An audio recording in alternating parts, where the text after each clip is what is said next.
We're here today to sound an alarm. We already know that we have an economic crisis in this country. What we want to talk about today is the fact that the economic crisis is causing a crisis in family violence. And we have data right here in Milwaukee that backs that assertion up. The economy is declining, and people talk about the relationship of the economy and crime, but we assert that they're asking the wrong question. In my experience, the fact that a factory worker gets laid off does not create a purse snatcher. Unemployed people don't suddenly start breaking into their neighbors' houses. But where we do see the effects of the economy first are on the stresses they placed on families, particularly families that are already at risk. It's been demonstrated time and again that poorer families are 22% more likely to experience domestic violence or child abuse than middle-income families. And when there's an economic downturn, those families are placed under even more stress, and that stress can really result in additional violence. Our first quarter crime numbers bear out some frightening statistics about the impact of the economy on family violence. In the first quarter of this year, we've had 17 homicides. Of those 17 homicides, 40% have involved domestic violence, either the murder of a partner or the death of a child through abuse. Now understand some context. Last year, for the entire year, 21% of our homicides were domestic violence related, including child abuse. For the preceding 10 years, no year was more than 10%.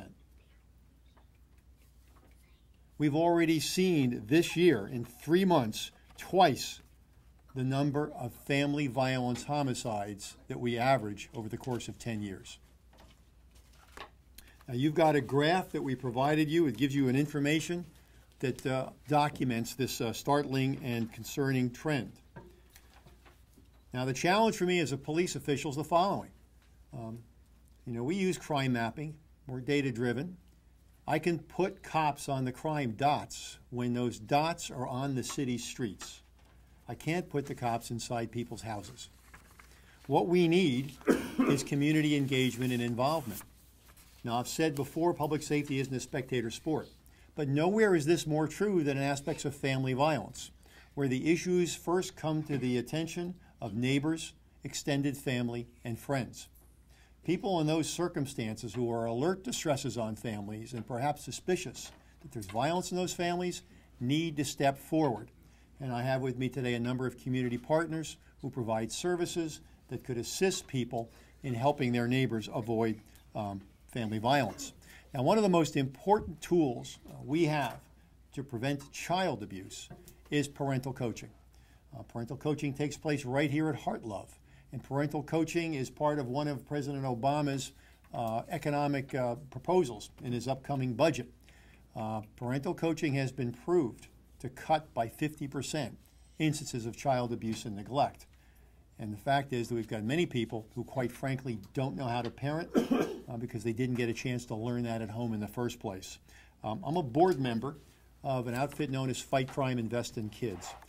This is a national organization made up of police chiefs, district attorneys, and crime victims who bring to the attention of policymakers and lawmakers data that proves that early childhood education, quality daycare, and parental coaching all have dramatic impacts on crime and dramatic impacts in the reduction of child abuse and neglect.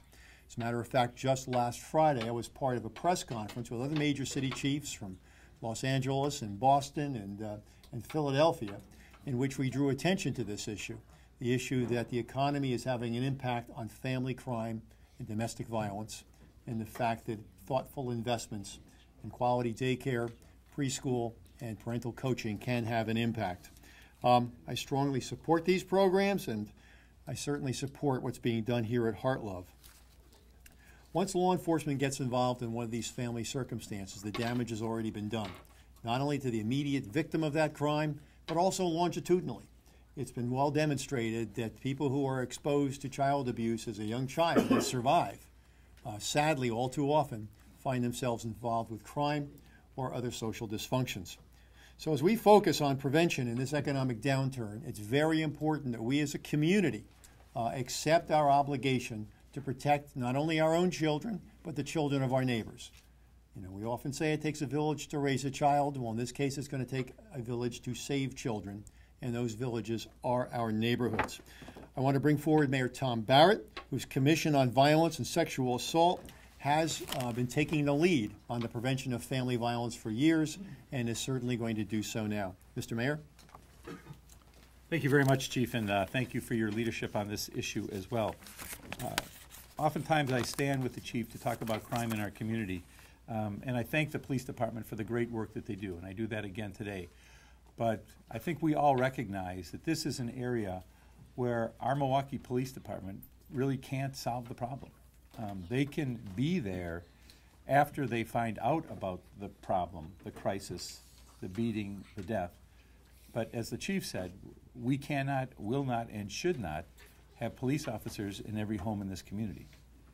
That's why we have to focus as a community on prevention. I know as a father it can be very frustrating with young children. I know families that are economically stressed and the tension that that produces. But think about it for a moment. That momentary loss of control of an adult can change a child's life forever. We have to have parents, and I understand parents and caregivers are stressed. We have to have parents and caregivers who understand that when they're stressed, when that infant is crying and is not stopping crying, and as frustrating as it is, that you, the parent, the caregiver, you step back. You don't shake the baby. You don't hold the baby or hit the baby in a way that hurts the baby. This affects real families. And the child, if he or she lives, will be marked by that for the rest of their life. And so the message that I want to deliver to all the parents and caregivers in this community is take a step back if you feel that you're losing control. I know it's not easy, but we're talking about our children. We're talking about this community's children. And I don't want to do more press events like this with our police chief, because that only marks our failure to prevent what we all can prevent if we are working together. Now, there are resources in our community to help you. The Housing Authority's Family Violence has violence prevention programs for its residents. Our Fatherhood Initiative connects young dads to family strengthening programs. National research shows that home visitation programs like our Nurse Family Partnership play a major role in prevention of violence. There are hospital education-based parenting programs which are also effective in teaching families how to deal with crying babies. There are comprehensive training programs for child care workers. All of this is very important, but we need to take this to all the homes in this city. And this can be done neighbor to neighbor, friend to friend. There are many mothers, there are many fathers who are frustrated. They need someone to talk to. They need that friend, that relative, that neighbor to give them that little time out for themselves, not in a negative way, but to let them relieve themselves of the stressful situation. So this is a time, again, when there is economic duress where we need each other. This city needs each other to prevent more child abuse in this community. We can do it. We have to do it. I'm pleased to say that there are community members that are already stepping forward to help us to do even more. Children's Hospital has offered to help us identify community stakeholders who will form sustaining prevention strategies. We accept that offer. And I want to thank Peggy Troy and Kenneth Munson of Children's Hospital for making that generous offer. But we need to bring more families, more neighbors, more community groups in to do this, because they're your children, they're my children, and most importantly, they're our children.